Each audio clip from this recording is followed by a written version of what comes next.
Hi everyone and welcome back to my channel. I'm Sarah. You can find me anywhere, Sarah of Horror, and on this channel I review movies, TV shows, and other things I find interesting to talk about. So if that's your thing, make sure to hit the subscribe button. So, it's the end of the year, and of course I wanted to do my top 10 horror movies of 2024. I've been looking forward to doing it. And yeah, as you know, I have been pretty busy this year, or I am like busy all the time with my second feature film, Bunny Manslaughter. Sorry, it was my first feature film. That has taken up a lot of my time. I also have my Magic Gathering YouTube channel, Pay the One. That takes up a lot of time, both recording gameplay videos, other videos I'm editing, a lot of stuff. I'm on Patreon, and I'm also filming my third feature film next year, Puke Bug. So, I'm working on getting the script finalized. I'm gathering the crew. I have a lot of things to do. So, I am honestly very, very busy. So it might take me some time to answer things. And some Sundays, I just don't have time to record or edit or put up any video. So if there's a Sunday and there's no video from me, you know exactly why. I've just been too busy. I'm just too tired. Yeah, so I hope you can understand that. But yeah, I will try my best to record as many videos as I can and as I feel I have the energy for. But yeah, and also I want to talk about next year, in January. When I started this channel, I used to do a special thing for January called Slashuary. And I haven't done that for a few years, but I'm bringing it back this January. So whatever I was planning on recording for January is like thrown out the window. I will be doing slasher. So I will be reviewing slasher movies all throughout January, and I'm really looking forward to it because I love those slasher months when I used to do them. So yeah, I'm bringing that back. But today we are all here to hear my thoughts on the best horror movies of 2024. I was thinking, maybe I should do like a list of my 10 worst horror movies, but I'm like, you know what? Let's stay positive. Let's end the year on a positive note, so I'm just bringing out the best ones. But you are free and welcome to talk about both the best and the worst horror movies of 2024 in your opinion in the comment section below, of course, and let me know. So my list is ready, and let's start with number 10. So number 10 is an indie horror film called Butcher's Book 2, Raghorn. Yeah, so when I found this one, I had no expectations, but you know me, I love indie horror films, and I really love watching indie horror films and supporting them, so I was like, of course, let's give this one a chance. And I ended up liking it a lot. I did love the gore. I just like the cinematography, the way it was filmed, just a kind of raw feeling. And I'm so happy that this was as good as it was. And I'm happy to have it on my list, actually. Okay, so number 9 goes to Immaculate. Yes, the movie with Sydney Sweeney. And yeah, I was actually invited to go to a preview of this film at the cinema here in Sweden. And I had been looking forward to it, especially, when they used all of the kind of bad reviews or reviews that is blasphemous and, uses a religion in a very blasphemous way. That just made me want to watch the movie even more. So that was a clever way of them to turn that into a marketing strategy, because it certainly worked. And yeah, I really liked the film. I thought Sydney's performance was really good. Love the last 30 minutes, so good, bloody good. And yeah, happy to have this as number 9. Okay, moving on to number 8. And number 8, I saw it at the Monsters of Film Spring Edition, their little limited kind of weekend festival that they have during the spring.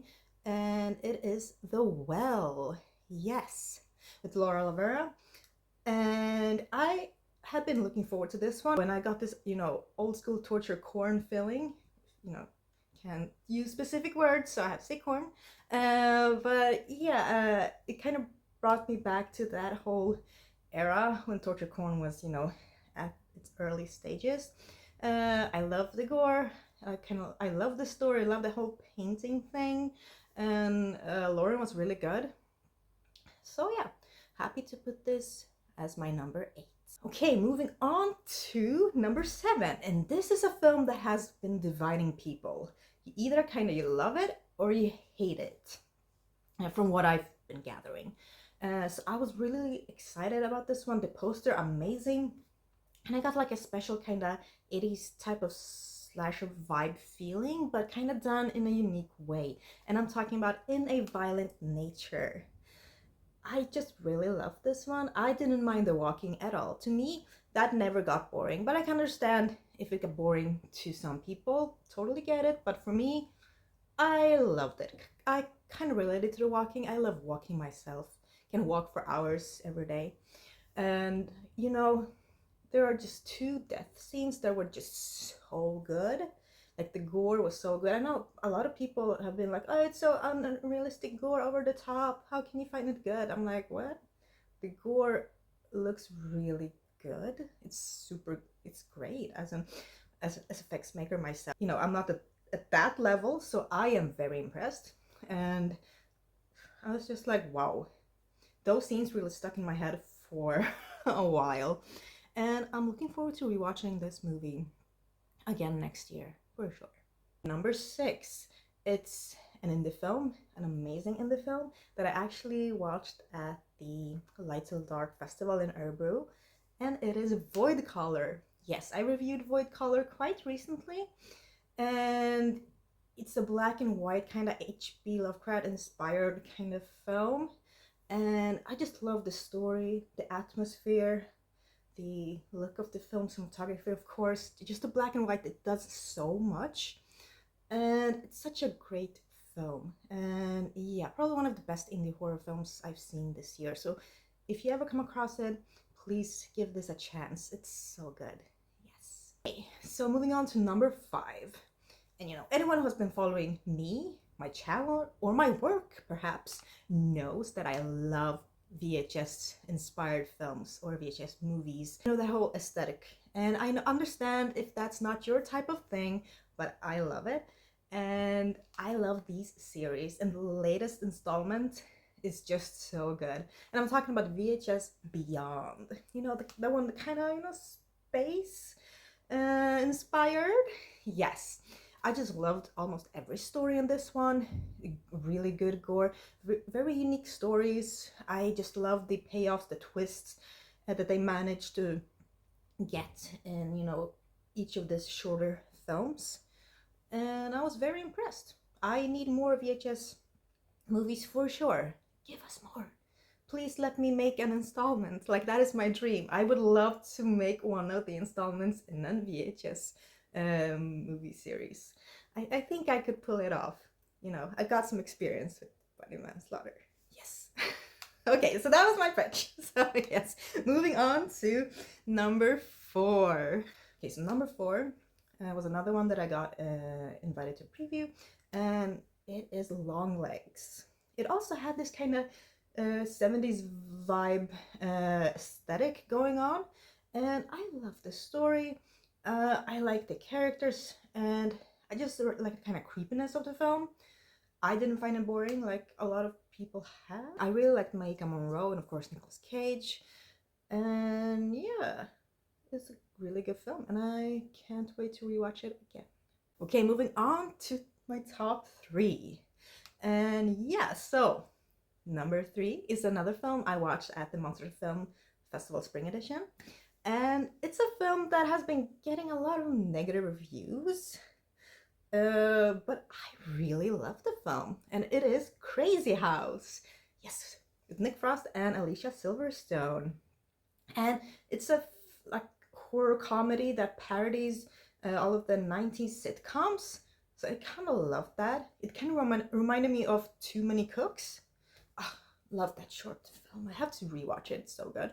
But yeah, that was my type of humor. I loved how everything just went crazy. Just, you know, in a movie called Crazy House, I expect some craziness. But yeah, really happy that I saw that film and will gladly rewatch it soon. Okay, moving on to my number two. Like, I think a lot of you probably would see me put this one as number one. And trust me, I was debating, but no, this is my number two. But it's a strong number two. And I am of course talking about all of our favorite clown. It's Terrifier 3. Yes, Christmas edition. Yes, I went to a preview of this one as well, had a great time, and I knew I would love Terrifier 3. The gore, amazing, very creative, over the top, and the Christmas setting just really added something to the film. I'm glad that it wasn't another Halloween installment. Glad that they chose Christmas, so they could do a lot with art and as Santa, and there was just so many over the top quirky things, like really dark humor, just that just made me laugh a lot. So yeah, another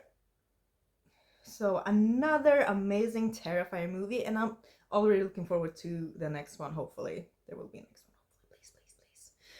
But yeah, so Terrifier 3, definitely my number two movie on my top 10 best horror movie lists of 2024. So before we go to my number one, I wanted to go through some honorable mentions. Movies that were still really good, but just didn't make it onto my list. First one is Abigail. Yes. Really liked the film, the actors, the story. Yeah, it was a good film. Then we have Destroy All Neighbors. Another fun horror comedy that just got crazier and crazier with some fun performances. Then we have The First Omen. This took me by surprise. I didn't really expect to like this movie so much, but it was really good, especially the last like 30 minutes. Crazy. I really like that one. And then we have Strange Darling. Yeah, I do like the kind of aesthetic of this one. The two main characters really did a really good job. Love the storyline. And yeah, solid film. And also I wanted to reveal my number one movie as a non-horror film. And that is Love Lies Bleeding. I really love that one. Story is great. The performances by both the main characters, amazing. And then we have some surreal scenes, some over the top things that I'm really happy that they put in. And yeah, amazing film for sure. But yeah, let's move on to my favorite movie of the year. And it is one film that has inspired my third feature film. But I started writing my third feature film, Puke Bug, like 6 years ago. So I didn't, I had already the idea in place 6 years ago. But now I can see like how I can evolve the script even more. And I am talking about The Substance. Yes, body horror in all of its glory. And yeah, I have been missing a really good body horror film. There have been a few, of course. But yeah, I was just looking forward to watching The Substance. Had heard a lot of amazing things about it, and I wasn't disappointed. I mean, the last final act, amazing, crazy. The makeup on point. The body horror is body horroring well. Demi Moore, fantastic. Dennis Quaid, fantastic. Margaret Qualley, fantastic. I think all of them did a really fantastic job.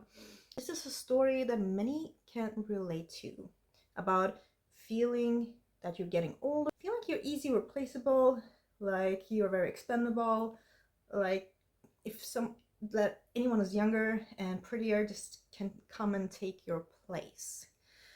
So, with that in mind, I think this movie really hits home, and it's just a really great story that really goes over the top, just as a body horror film should do. But yeah, so Puke Bug that I'm working on is a body horror comedy. So I'm adding, some comedy in there. But yeah, it is still a body horror, so hopefully you will see like some crazy body horror things. And I'm hoping that you're looking forward to Puke Bug, which I'm filming next year. But yeah, The Substance is my number one horror movie of the year. Such a good movie. What an amazing job Coralie Fargo but I really love her movies, and I'm really looking forward to what she does next. So that was my top 10 horror movies of 2024, and of course, let me know in the comments below what you think of these movies. And of course, I didn't have time to watch every new horror movie that came out this year, so I have probably missed a lot of amazing ones that I maybe would have put on this list, of course. And so yeah, but I mean, we can't watch them all, unfortunately. But yeah, let me know which ones were your favorites, even if I don't have them on this list. Let me know. Maybe it's a few movies that I didn't get time to, watch or check out, and I will certainly make sure to check them out next year. And of course, I want to thank all of you who have been following my channel, who have been liking, commenting, and all of my new subscribers, of course. I do this for you, for myself, of course. I think it's fun, talk about movies, but I also do it for you. And yeah, I hope you will have an amazing upcoming year. I want to wish you a happy new year, and thank you for all your support. If you want me to end this year in the best way possible, just hit the subscribe button, and I will be super happy. So I'll see you next year. Bye.